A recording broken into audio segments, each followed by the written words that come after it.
Here with Mike Fryer from the Business Growth Hub and Venturefest. Mike, tell us what you do. Yeah, great to be here, Paul. Thanks for inviting me. I'm the Sectors Marketing and Communications Manager at the GC Business Growth Hub. Right. So what does that entail?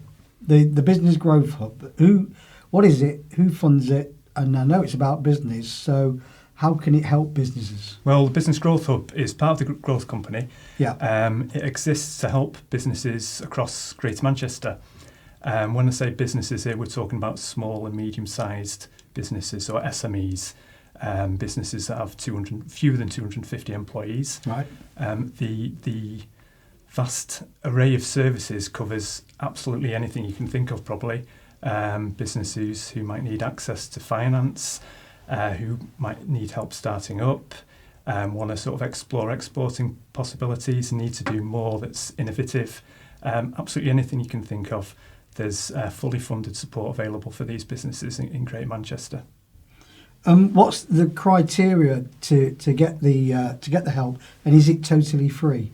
It is, well, yeah. I mean, it's a good point. The criteria is actually an SME with a presence in Greater Manchester. So if you've got fewer than 250 employees, yeah, you've got a presence in Greater Manchester, and some element of your business is B2B, then the Business Growth Hub is there to help you. When we talk to businesses every day, and they can't believe that there's no charge to them. It's fully funded, so from a variety of sources, but one of the big ones being the ERDF, the European Regional Development Fund. Because we get the funding, there's no cost to their business. So you talk to businesses and they say, well, what's the catch, kind of thing? You know, it sounds too good to be true. And you get people thinking, well, if it's free, it can't be that good. It just doesn't sound like it sounds like it could be a bit of a swizz. It couldn't be further from the truth, Paul. We've got a massive team of business experts who've got tons of experience across all manner of business areas, who are there to provide support to businesses in Greater Manchester. If it sounds too good to be true, it's absolutely not. But are these advisors in business themselves, or they're just advisors, consultants? These are people who've got sort of 10, 20, 30 years experience in commercial business, who've joined the Business Growth Hub to help businesses to grow. That's their kind of raison d'etre. And where are you marketing the Business Growth at the moment? How do people find out about it? Yeah, I mean, there's a lot of kind of word of mouth. I guess my job as kind of one of the marketing team in the Business Growth Hub is to use opportunities like these to tell people in Greater Manchester that there's this resource here available to them. If they check out businessgrowthhub.com, they'll find out how to get in touch with us. We'll do a diagnostic of their business and offer the support that's relevant to what they're in. I mean, one of the great things about Business Growth Hub is that, as well as the expertise and the specialist knowledge that we've got within our teams of advisors, the support that businesses get is absolutely 100% tailored to them. We're not talking kind of here you go, we'll do this. We've got business advisors who go into the businesses, who really work with the businesses to get to understand what their challenges are and what their specific priorities are, which may or may not be what they should be. Yeah. We offer all kinds of help to really understand them and offer the support that's going to really make a difference to their day-to-day and to their long-term future.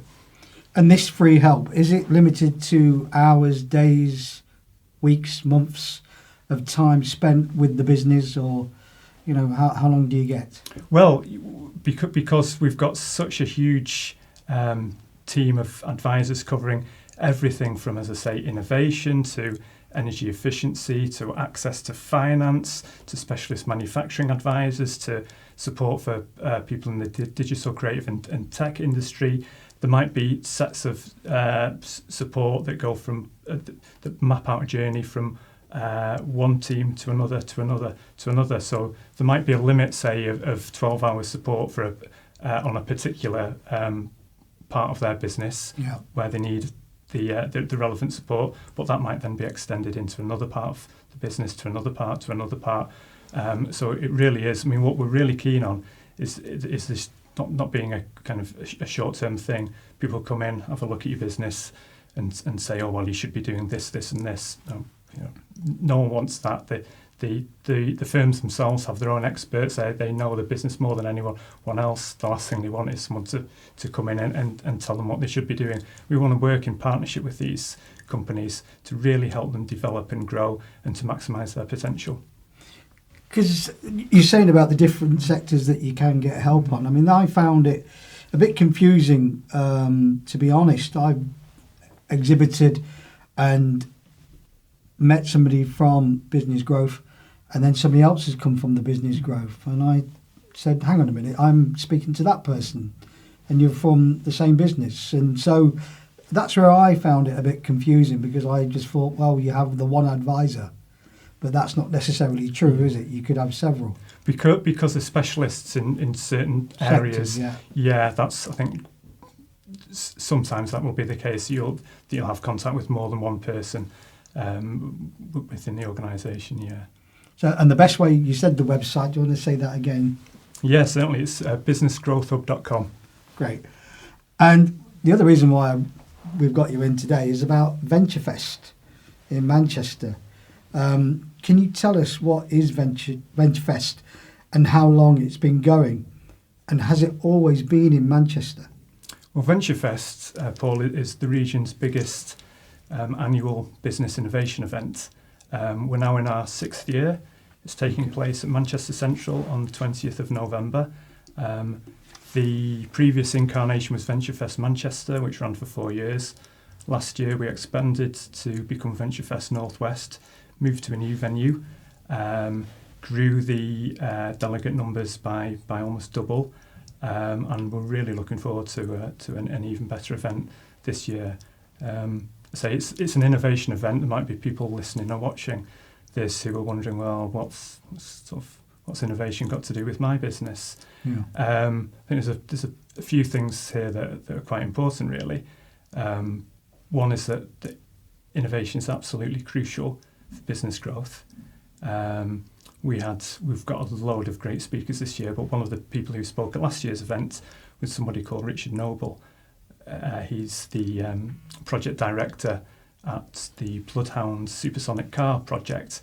So this is a car that's gone for the land speed records. Is it over 1,000 miles an hour? It's incredible, yeah.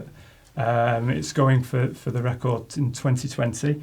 Massive project, full of so many different actors, stakeholders, whatever you want to call them, and they'll have had any number of challenges along the way.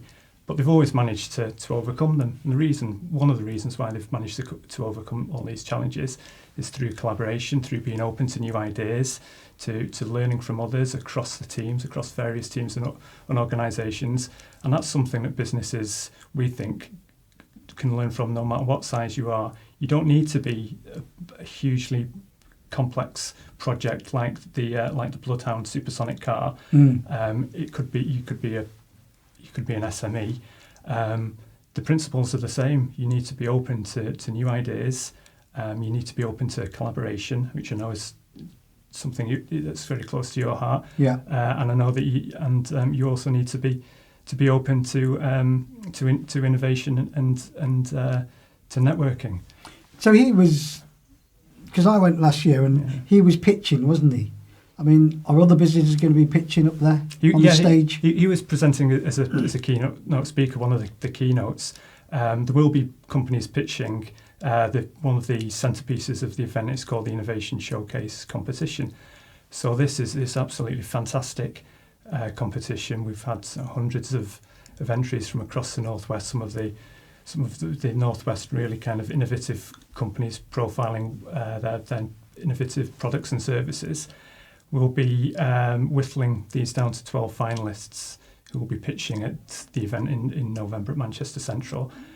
To give you some idea of the kind of companies that will be there, I was kind of refreshing myself before we met to look at some of the finalists from last year and a couple of the winners.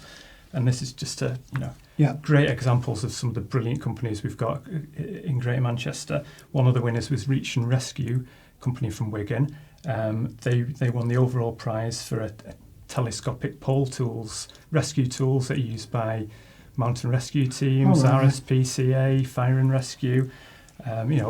Fantastic product. Then something completely different. One of the other winners was a company, Manchester digital company called Corporation Pop.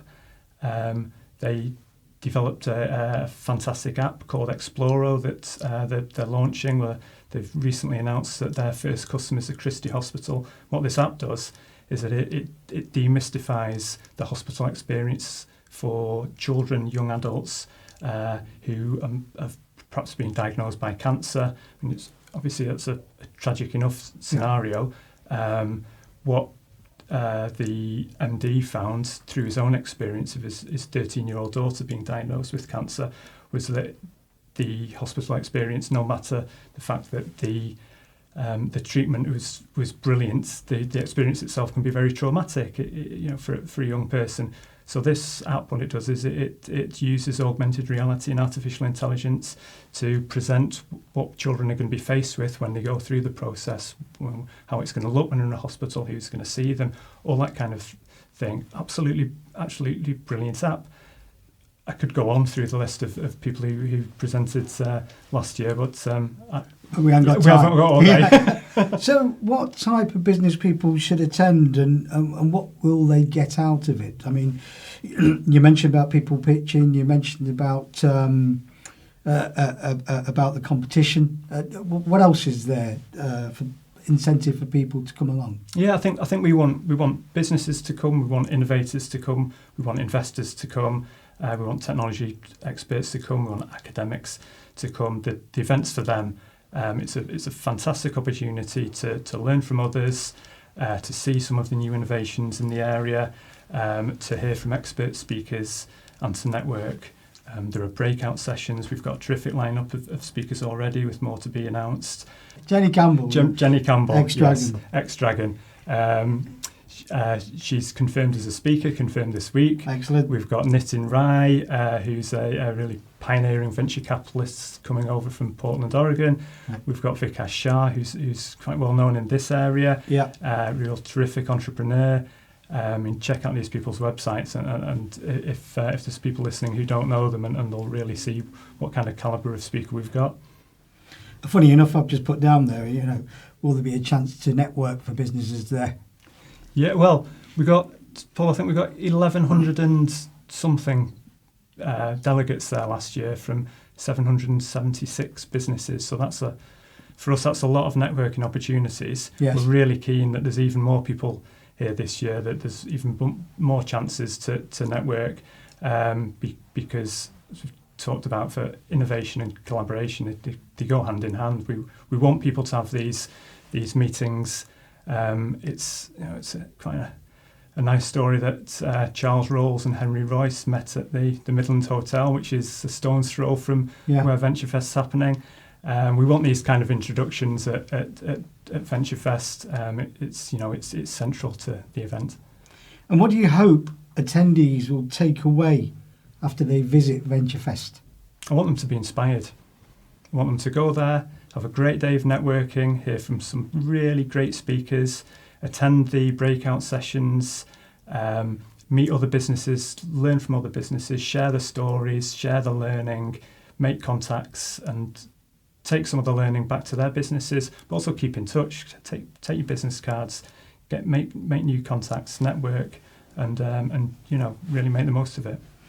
And you've got exhibition stands, haven't you, that are going along? What sort of exhibitors are going to be there? A real mix, actually. For the first time, we've got themed villages, which cover anything from green technologies and services to finance and professional services, to manufacturing advanced materials. There'll be various themed villages there. There'll also be SME exhibitors. We're really keen that SMEs are able at an affordable price to increase their profile at the event. So there are opportunities there for SMEs to get involved from £250 to go along and really profile what they're doing, which is absolutely, again, crucial to the event. And there'll also be GM Business Connect magazines around, won't there? There certainly will. Excellent. And how can they get in touch with Venturefest about attending? Best thing to do is go to venturefestnorthwest.com. Yeah. You can register online. It doesn't cost anything for you to register. Book now to avoid disappointment, as they say. And the event, again, is on the 20th of November. And is it on Eventbrite as well? It isn't, Paul, no. It's just on the Venturefest Just Northwest on the website. Venturefest. Yeah. And is Venturefest looking to come back next year? And if so, has it been booked and where will it be? Do you know? Absolutely, yeah. Same venues booked. I'm not sure how much I'm allowed to talk about this, but I've said it now. Yes. So we'll be going ahead in 2020, yes. And how do people get involved for next year, in case they've missed this year? Yeah, visit Venturefest Northwest. There's a contact form on there. Drop us a line through that or give us a ring on the number that's on the website. Excellent. Yeah. Mike Fryer, thank you very much. Thanks, Paul. Thank Cheers. you.